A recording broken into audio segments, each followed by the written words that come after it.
Hello friends, welcome to code for coding. Hopefully are perfectly doing well.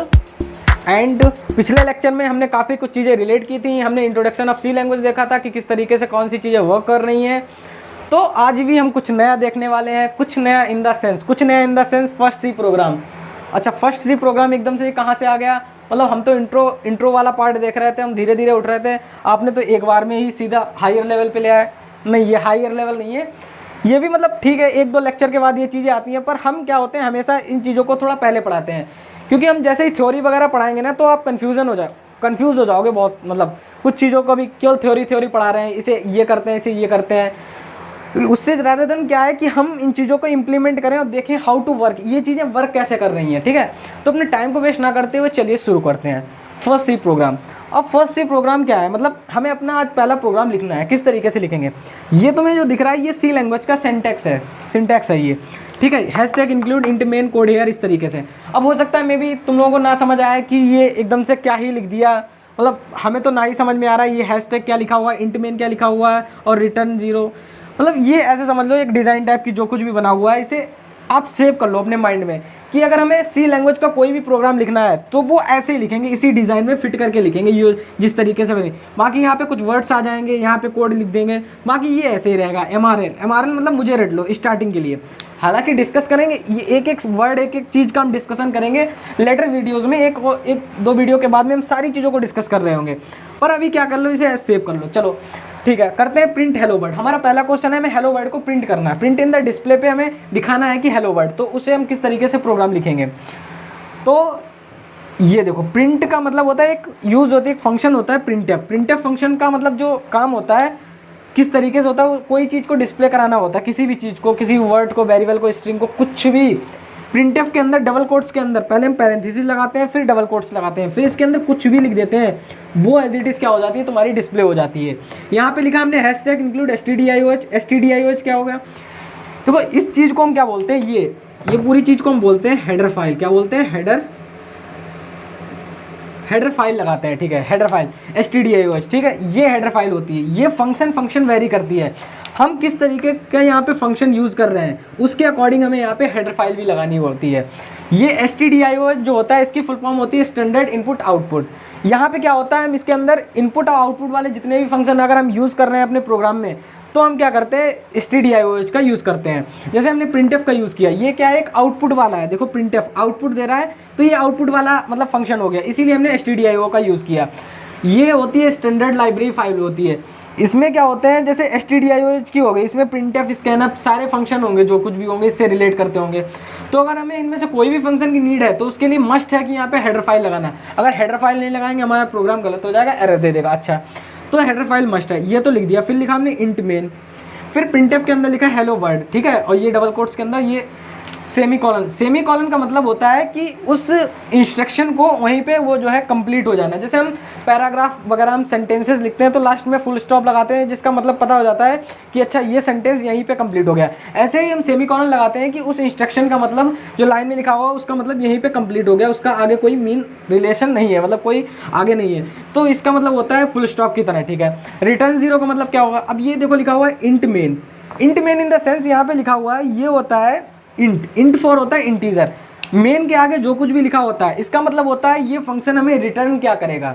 तो यहाँ पे हमने लिखा हुआ है रिटर्न जीरो का मतलब होगा ये जीरो क्या है, इंटीजर। तो ये कह रहा है इंट मेन, ये हमने बोला ये होता है रिटर्न टाइप, इसे बोलेंगे रिटर्न टाइप। अब रिटर्न टाइप क्या है, इंटीजर, तो हमें रिटर्न में भी क्या मिल रहा है, इंटीजर। अच्छा, रिटर्न में इंटीजर 0 लिखेंगे। हाँ, 0 क्या होगा, इन्होंने एक 0 फिक्स कर दी वैल्यू कि अगर हम रिटर्न 0 कर रहे हैं अपने प्रोग्राम में, इसका मतलब होगा हमारा प्रोग्राम जो है कंप्लीटली सक्सेसफुली कंपाइल हो गया, रन हो गया, उसमें कोई भी एरर नहीं है। इसीलिए एक स्टैंडर्ड बना दिया गया रिटर्न 0। अच्छा, तो हम क्या अगर यहाँ पे 1 यूज़ कर लें, रिटर्न 1, तो क्या एरर दे देगा? या फिर यहाँ पे -5 कर लें तब एरर दे देगा क्या? नहीं, एरर नहीं देगा।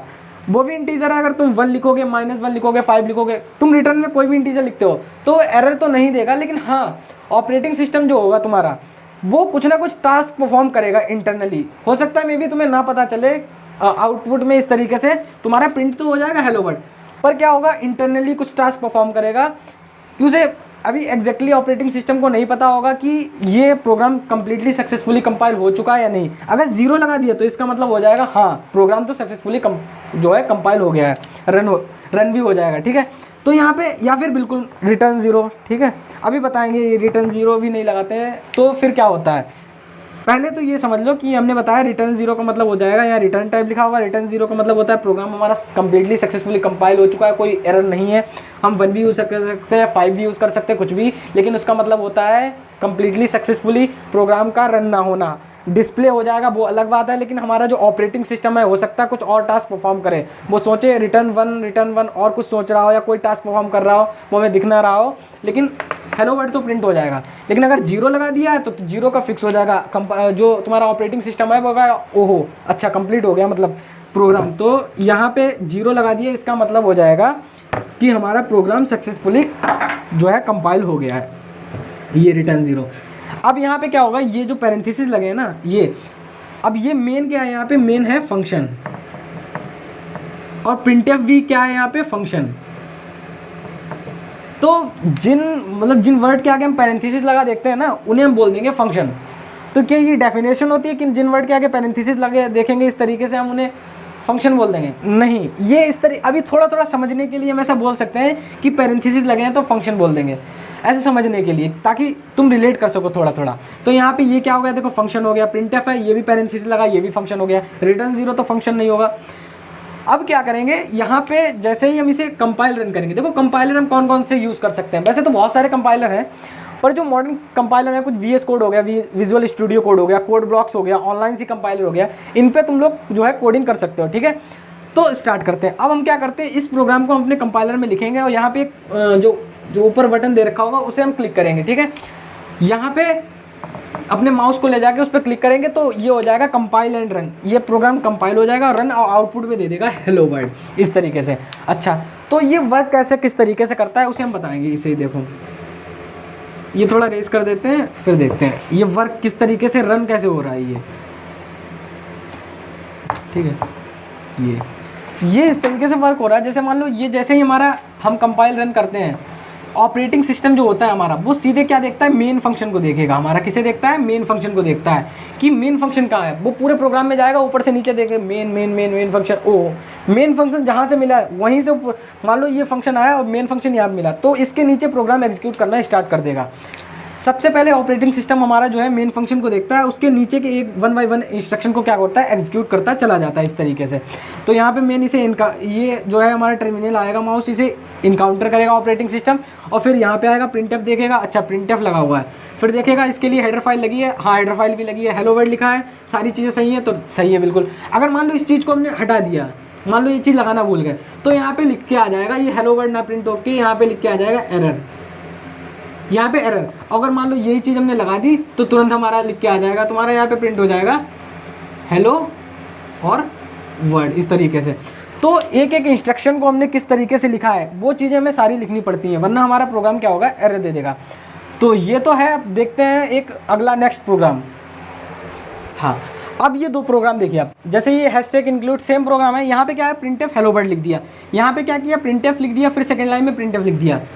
तो ये इसका क्या आउटपुट आने वाला है, इसका आउटपुट ये आएगा या फिर ये आएगा। तो जब भी हम इसे कंपाइल और रन करेंगे प्रोग्राम को, इस रन को, ये तो समझ आ गया होगा कि प्रिंटफ के अंदर हेलो वर्ड लिखा, रिटर्न 0 लिखा और कंपाइल रन इसे इस तरीके से यहाँ पे जाके कर दिया तो हेलो वर्ड आ गया। लेकिन यहाँ पे क्या होगा, यहाँ पे हमने प्रिंटफ इस लाइन में लिखा, फिर नेक्स्ट लाइन में वर्ड लिखा, तो ये आना चाहिए, फिर ये आना चाहिए, तो इसका आंसर होगा ये डिस्प्ले पे कर जाएगा। अच्छा, मतलब प्रिंटफ को हम अगर नेक्स्ट लाइन में भी लिखते हैं तब भी हमारा आउटपुट एक स्ट्रेट लाइन में आए।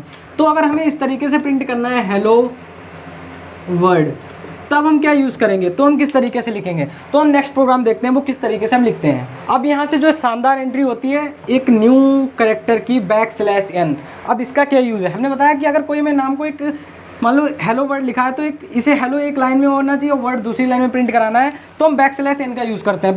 \n हम इसी तरीके सेम चीज़ें सारी लिखेंगे, पर हम क्या कर देंगे, यहाँ पे \n लगा देंगे, बीच में \n लगा देंगे, तो इसका आउटपुट तो ये होना चाहिए था, फिर hello \n world according to you. जैसा कि आपने अभी बताया कि प्रिंटफ के अंदर डबल कोट्स के अंदर जो कोई भी चीज़ लिखी होती है वो एज इट इज़ प्रिंट हो जाती है। हाँ वो ठीक है, वो बताया था, पर ये जो होता है \n इसे हम बोलते हैं special type character.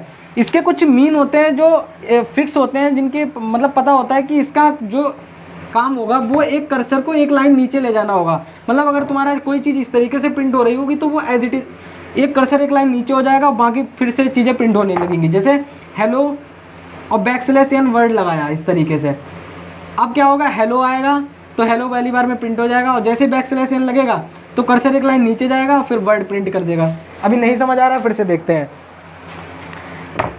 Backslash N, इन्हें देखो क्या बोलते हैं, ये जो है ना बैकस्लैश एन, यहाँ पे इन्हें बोलते हैं skip sequences.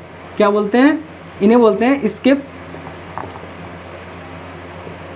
Sequences, skip sequences बोलते हैं। तो बैकस्लैश एन का क्या मतलब होता है, कर्सर को एक लाइन नीचे ले जाना। कर्सर को एक लाइन नीचे इन द सेंस किस तरीके से, जैसे हमने प्रिंटफ के लिखा हेलो वर्ड, तो hello as it is print हो जाएगा, जैसे ही बैकस्लैश एन आएगा वैसे ही हमारा कर्सर एक लाइन नीचे जाएगा इस तरीके से यहाँ पे, और फिर यहाँ से स्टार्ट कर देगा वर्ड प्रिंट करना, तो वर्ड प्रिंट कर देगा। अच्छा, ये वाला प्रोग्राम का देखा, हेलो लिखा तो hello as it is print हो गया, फिर इसे जैसे ही बैकस्लैश एन मिला वैसे ही ये नीचे गया, और फिर इसे नेक्स्ट लाइन में वर्ड मिला तो इसने वर्ड कर दिया। ठीक है, तो बैकस्लैश एन का मतलब होता है न्यू लाइन कैरेक्टर, कर्सर को एक लाइन नीचे ले जाना। अच्छा, तो यानी यहाँ पे बैकस्लैश एन आया, तो कुछ और भी आ सकता है, मतलब हाँ, backslash N, backslash T, backslash B, backslash R, ये बहुत सारे मतलब और भी हैं स्किप सीक्वेंसेस जो हम आगे की वीडियो में पढ़ेंगे। लेकिन अभी के लिए हमारा क्या यूज़ है, बैकस्लैश एन का हम केवल यूज़ देखते हैं न्यू लाइन कैरेक्टर का। बाकी आगे जैसे जिस तरीके से हम पढ़ते जाएंगे सारी चीज़ें डिस्कस करते जाएंगे।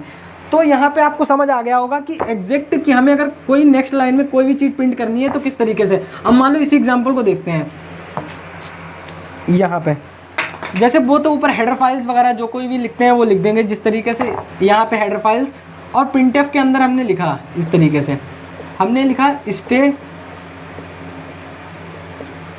Motivated, stay motivated, stay motivate, और बैकस्लैश एन लगा दिया डबल कोट्स के अंदर, और फिर दूसरा प्रिंटफ हमने चलाया और उसके अंदर लिख दिया बी और बैकस्लैश एन, और फिर लिख दिया पॉजिटिव।